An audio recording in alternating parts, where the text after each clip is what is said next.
Nia woke up that morning like any other, greeted by the soft hum of the city outside her window.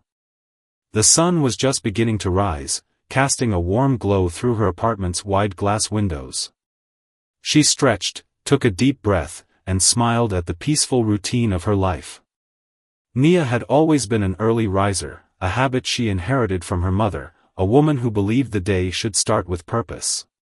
She got dressed in a professional yet casual outfit, perfect for a day of errands, meetings, and personal time. Today, though, would turn out to be anything but ordinary. After a quick breakfast, she made her way out, greeted by the familiar sights of the city streets. Nia loved the feel of the concrete beneath her feet and the rhythm of the bustling town. As she walked, she passed by the local cafe, where the barista greeted her with a smile and handed her her usual, a black coffee, extra strong. She took a sip, savoring the warmth as she continued on her way. The day ahead seemed like any other. She had an important business proposal to present later, but first, she had to pick up a few things at the mall. It wasn't her favorite place to shop, but it was close, and she could kill two birds with one stone. The mall wasn't too far, so she decided to walk. The familiar hum of the city, the distant honk of a car, and the chatter of people going about their business filled the air as she made her way through the streets. When she arrived at the mall, she felt a sense of ease. It was crowded, but the hum of activity reminded her of just how vibrant her life was. She didn't mind the crowds, in fact, she enjoyed them.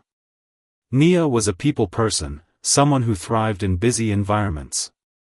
She didn't like the idea of being too alone or isolated. As she walked through the entrance, her phone buzzed in her pocket, interrupting the peaceful rhythm of her thoughts. It was her assistant reminding her of the meeting later in the day, making sure she had everything she needed. She entered the mall, greeted by the sound of bustling shoppers and the soft music playing from the overhead speakers. Nia walked past the food court and the electronics store, her eyes scanning the familiar displays of clothing and gadgets. She wasn't in the mood to browse, so she made her way to the back of the mall, where her destination awaited. At that moment, Mark was also starting his shift. The 48-year-old security guard was a man of routine, someone who liked things predictable and orderly. He had been working at this mall for the past 8 years, and in all that time, not much had changed. Mark had seen all sorts of people pass through the mall, the young and the old, the rich and the poor, the well-dressed and the disheveled. He didn't pay much attention to most of them, sticking to his role of ensuring things ran smoothly. Today, however, something about Nia caught his eye. As she walked by, he couldn't quite put his finger on it, but there was something about her that made him stop. She was dressed well, confident, but not overly flashy. She had an air of calm, but there was something in the way she carried herself that made him suspicious. Maybe it was the way she seemed so focused, her eyes ahead, as if she knew exactly where she was going. She didn't appear lost or confused like most shoppers did. Mark felt a sudden urge to keep an eye on her, to make sure she wasn't doing something out of the ordinary. He walked a little closer, casually watching her as she made her way through the mall. As she passed by a few stores, Mark's suspicion grew. She didn't look like the typical mall-goer, not that there was anything wrong with that, but there was something off about her presence. She didn't seem to be browsing, but instead, she was headed somewhere with purpose. Mark couldn't shake the feeling that something wasn't right. He told himself it was probably nothing, just his instincts kicking in. But, he had seen enough strange things in his years at the mall to trust his gut. After a few minutes, he made up his mind. He followed her, keeping a safe distance. She wasn't doing anything overtly suspicious, but Mark couldn't shake the feeling that something was amiss. Finally, he decided to approach her. He walked up, cleared his throat, and said, "Excuse me, ma'am. Can I help you with something?" Nia, who had been lost in her own thoughts, looked up, slightly startled. She hadn't noticed Mark following her. She smiled politely, assuming it was just a routine mall encounter. "No, I'm fine, thank you," she said, her voice calm but firm. She had dealt with security guards before. It wasn't uncommon for them to ask questions, especially in busy areas. But there was something in Mark's demeanor that made her pause. He wasn't just being polite, there was an edge to his words. Mark hesitated for a moment before speaking again. "I'm afraid I'll have to ask you to provide some identification," he said, his tone a little sharper this time. "You're acting a bit out of place." Nia frowned, taken aback by his abruptness. She wasn't used to being stopped like this, especially not in a place as public as the mall. She glanced around, wondering if someone had made a complaint. "What do you mean, out of place?" she asked, her voice steady but growing more confused. She didn't understand what was going on, but she knew this wasn't normal. "I'm just doing my job, ma'am," Mark said, his voice tinged with authority. "I need to check your ID. You don't look like you belong here." His words stung more than Nia expected. She wasn't sure what he meant by belong here, but it didn't sit right with her.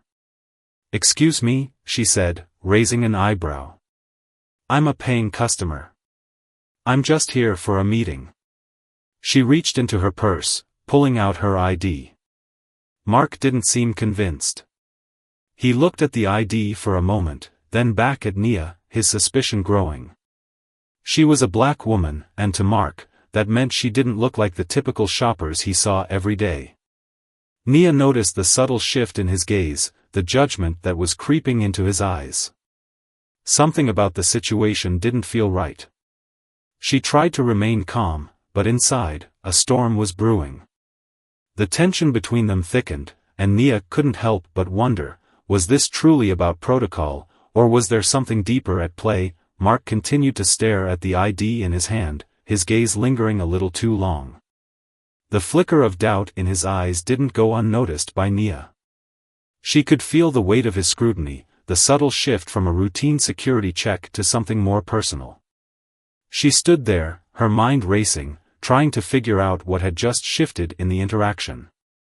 The air between them felt charged with unspoken tension. It wasn't just a matter of asking for her identification anymore, it felt as if Mark was judging her, sizing her up in a way that made her skin crawl. "I don't think this is necessary," Nia said, her voice level but firm. "I've shown you my ID. I'm just here for a meeting. There's no reason to keep me here any longer." Her words were calm, but there was a quiet anger simmering just beneath the surface. Mark's expression remained unchanged. "I'm sorry, ma'am, but I'm going to have to ask you to step aside while I verify this information." His tone was colder now, more insistent. He wasn't giving her an option, and Nia could see his mind was made up. Her patience, which had been tested for only a few moments, was starting to fray. She'd dealt with situations like this before, people who didn't seem to trust her because of her appearance, because of her skin color. But this time, it felt different. It felt worse. The confrontation wasn't just about her, it was about who he thought she was, or perhaps who he assumed she couldn't be. "Why are you doing this?" she asked, her voice barely above a whisper. She wanted to understand, truly understand, what had prompted this response. Was it her outfit? The way she carried herself? Was he really accusing her of something so mundane as looking out of place? Or was it something deeper, something more ingrained? Mark hesitated, the briefest flicker of discomfort crossing his face. But he didn't back down. He was resolute. "Like I said, ma'am, I'm just doing my job. I can't let anyone walk through here without proper verification." His words sounded rehearsed, and for a moment, Nia wondered how many other people he'd said them to, how many other people he'd stopped for no real reason at all. Nia felt a sharp pain. He had let his assumptions guide him, and now he was paying the price. Nia took a step back, shaking her head in disbelief. "I don't want your apology," she said, her voice cold. "I want you to understand that what you did was wrong. You can't treat people like this just because you think you know who they are. You don't know me. You don't know anything about me. Mark's face darkened as he realized just how deep his mistake ran. He had allowed his assumptions to shape his actions, and in doing so, he had crossed a line he couldn't easily uncross. The crowd that had gathered around them shifted uneasily, sensing the shift in power and the uncomfortable tension hanging in the air. Nia's eyes scanned the people watching, and she felt a strange sense of isolation. She was angry, but she was also acutely aware of the eyes on her, eyes that had watched her be treated like a suspect. But now, there was something else in the air. Something had shifted. The bystanders were no longer just observers, they were witnesses to something larger than this single incident. Nia understood that this wasn't just about her. It was about everyone who had ever been wrongfully judged, who had ever been put in a position where they had to prove their worth simply because of how they looked. "Don't worry about me," she said coldly to Mark, her voice steady despite the storm inside her. "Worry about why you assumed I didn't belong here. That's the real issue." And with that, she turned and walked away, leaving Mark standing there, frozen, grappling with the consequences of his actions. As Nia walked away from Mark, her steps were deliberate, but the adrenaline coursing through her veins made each stride feel heavier than the last. The confrontation was over, but its impact lingered in the air like an unspoken question. She could feel the eyes of the onlookers, their gaze shifting between her and the security guard as she moved toward the mall's exit. It wasn't the first time she had been made to feel like she didn't belong somewhere, but this was different. This time, it wasn't just about being a woman or a person of color in a public space, it was about being judged, diminished, and reduced to something less because of someone else's assumptions. It was personal. The moment she stepped outside, Nia paused, taking a deep breath, trying to regain her composure. The city's noise enveloped her again, but it felt distant, almost muffled, as she reflected on what had just happened. How could she explain what had transpired to anyone who wasn't there? Would anyone believe her? Would anyone understand how deeply this moment had shaken her? She'd encountered prejudice before, but today it felt like a slap in the face. She knew it wasn't just Mark's actions that hurt, it was the fact that they were rooted in a deeper, systemic issue that had yet to be addressed. This wasn't just an isolated incident, it was a reflection of a society still grappling with inequality, with the assumption that people like her, women of color, didn't deserve the same respect or treatment as others. Nia took out her phone, her fingers trembling as she dialed her husband's number. She didn't want to call him. Not now, not like this. She had been trying to keep her life and her public persona separate, but this was different. She needed someone who would understand the weight of what she had just endured.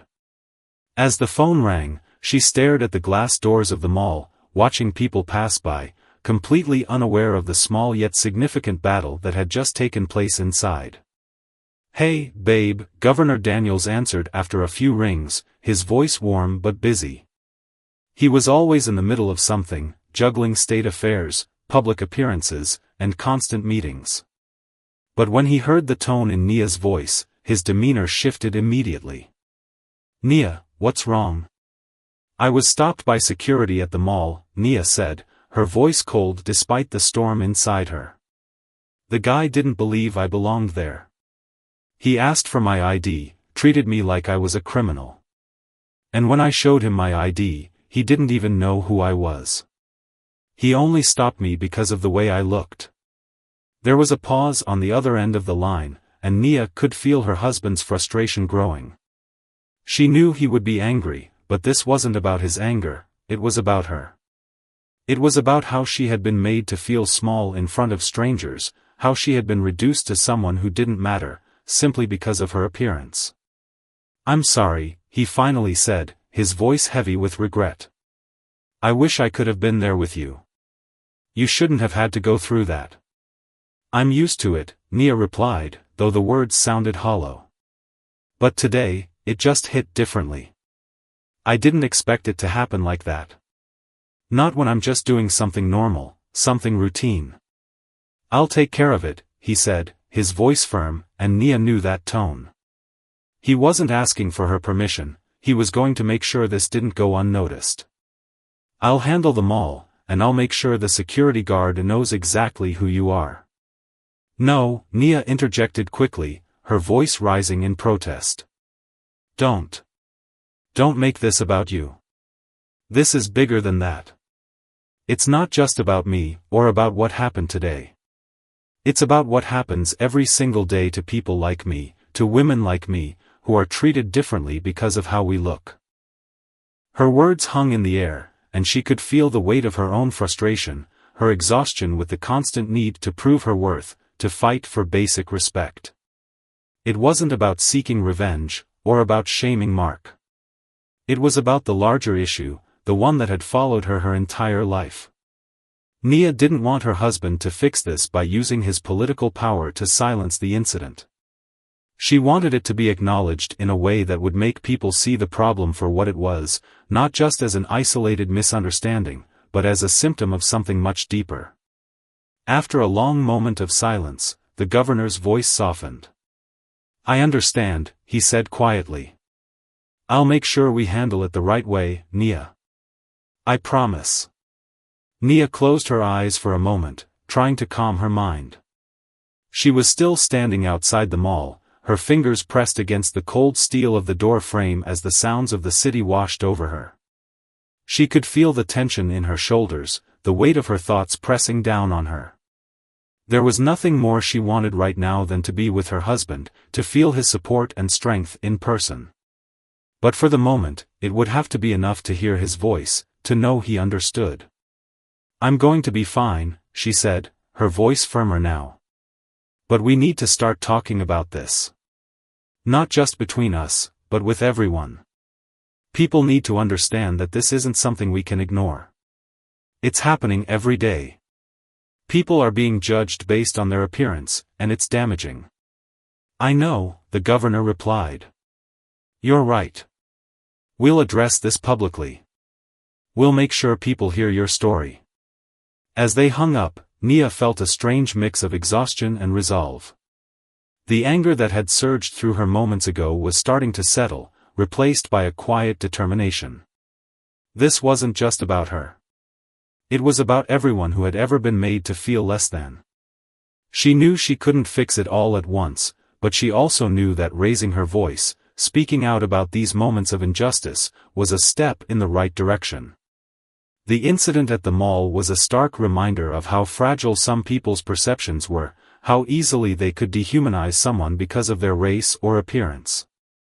But Nia wasn't going to let it define her.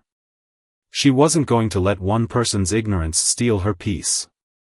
She would move forward, but she wouldn't forget. This moment, however painful, had ignited something in her. A desire to stand up and be heard. To make sure no one else ever felt the way she did in that moment. As she walked back to her car, her resolve hardened. The fight wasn't over, not by a long shot. This was just the beginning. The following days felt like a blur for Nia. Her mind kept returning to the encounter at the mall, replaying every moment in vivid detail. Despite her resolve to move past it, the emotions lingered. She thought about the look on Mark's face, the way his hands had shaken when he realized who she was. She didn't know whether she should feel sympathy for him or anger. On one hand, he was just doing his job, but on the other, he had let his assumptions about her dictate how he treated her.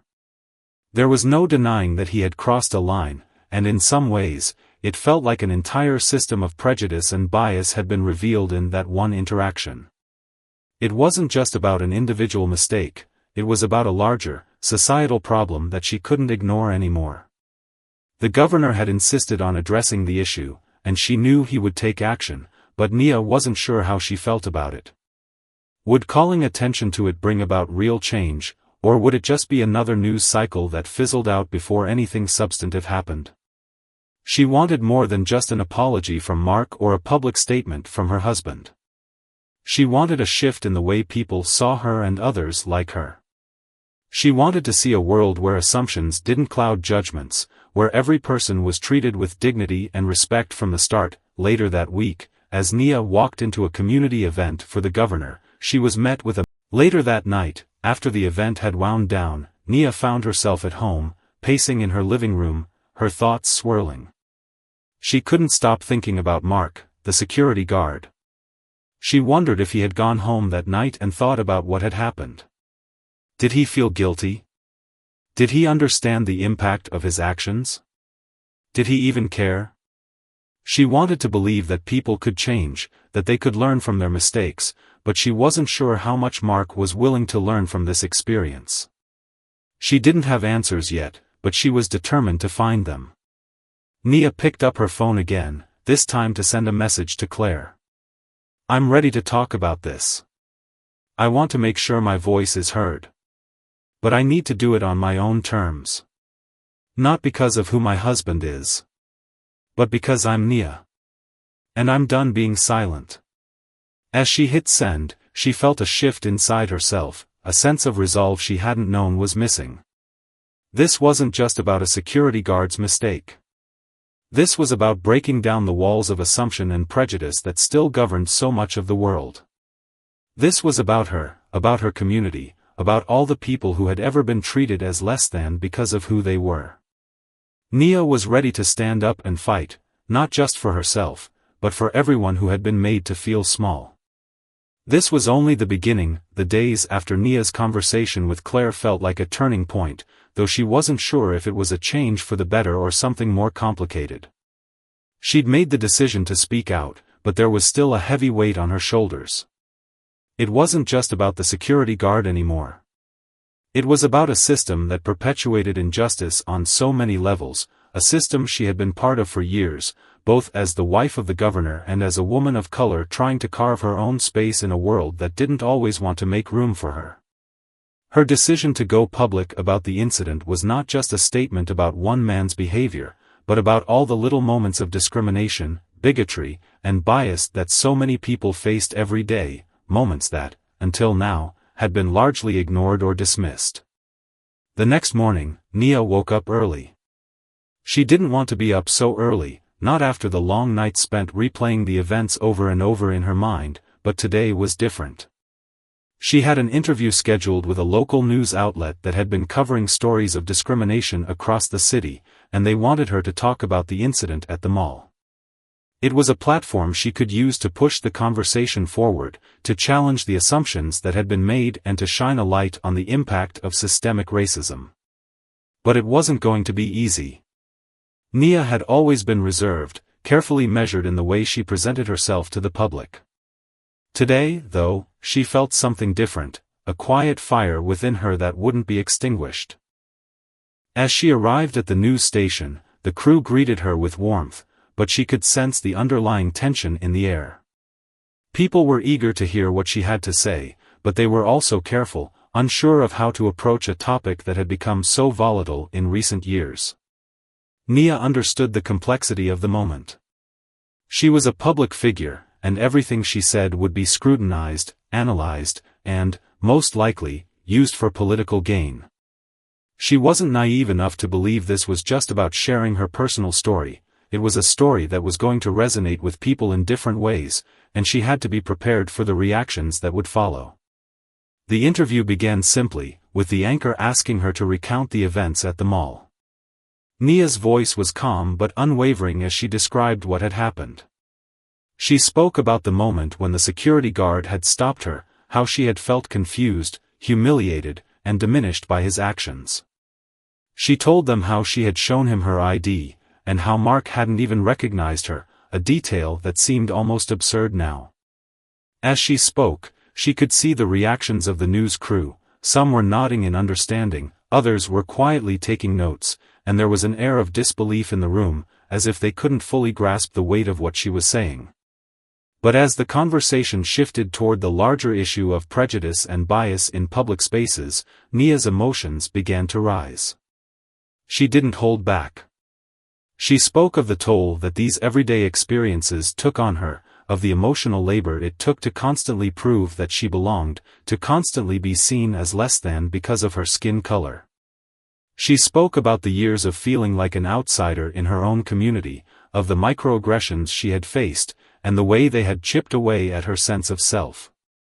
She shared the pain of knowing that, despite all of her accomplishments, all of the work she had done to build her career, she would always be seen through a lens of suspicion, of doubt, simply because of how she looked.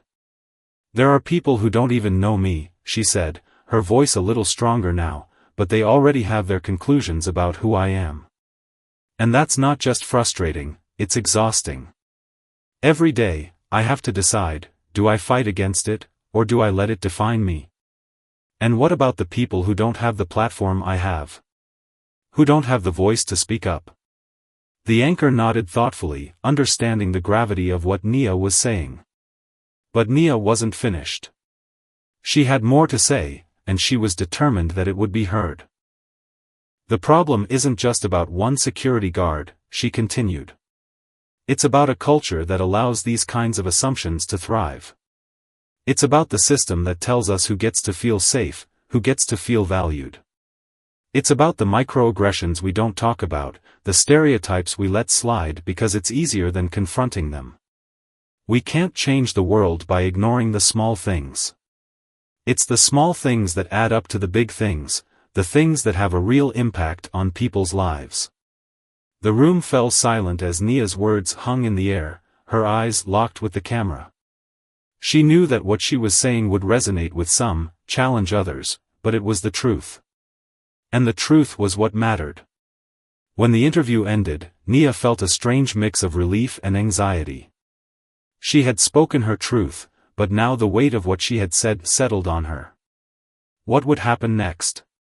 How would people react? Would they see this as another incident in a long line of incidents, or would it spark the change she so desperately wanted to see? As she walked out of the studio, her phone buzzed again, this time with a message from her husband. "I watched your interview," he said. "You were incredible. I'm so proud of you." The words made her heart swell, but they also reminded her of the responsibility she carried. The governor had her back, but it wasn't just about him. It was about all the people who didn't have someone like him in their corner, who didn't have the platform to speak out. Nia knew that she couldn't just be a voice for the privileged few. She had to be a voice for everyone who had been silenced, for everyone who had faced the same discrimination but hadn't had the opportunity to tell their story. The interview aired later that evening, and the response was immediate. Social media exploded with reactions, some supportive, others hostile. But Nia was prepared. She had known there would be backlash, just as she knew there would be people who would praise her for speaking out. The conversation had started, and it wasn't going to be easy. But it had to be had.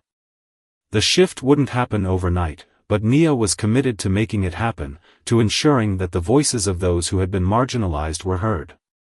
She was no longer just the wife of the governor.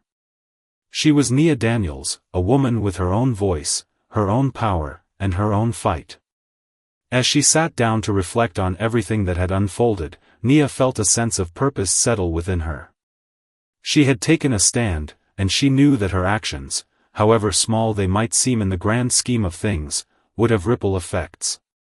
There would be people who felt seen, who felt validated in their own struggles, and that was enough. This was only the beginning. She wasn't going to let this story fade away into the background. She was going to make sure it became a catalyst for change, a change that would not only impact her own life but the lives of countless others who had been forced to remain silent for far too long. The weeks that followed the interview felt like a whirlwind, with every day bringing something new, something unexpected. Nia had spoken her truth, and the world had responded. The media coverage continued to grow, with discussions about prejudice, racial profiling, and discrimination flooding the headlines. Some voices stood with her, applauding her courage to speak out. Others were less kind, attacking her for what they saw as a political move or an overreaction to a simple mistake. But Nia was unshaken. She had made the decision to use her voice, and now, she was going to make sure it was heard. The governor's office had become a political battleground over the incident.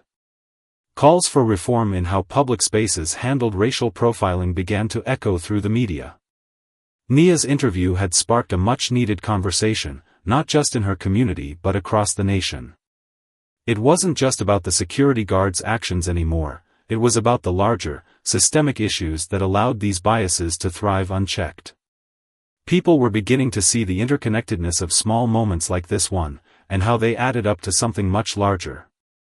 Nia's actions had opened a door, and now the conversation was taking on a life of its own. But even as Nia felt a sense of accomplishment, she was also beginning to feel the weight of it all.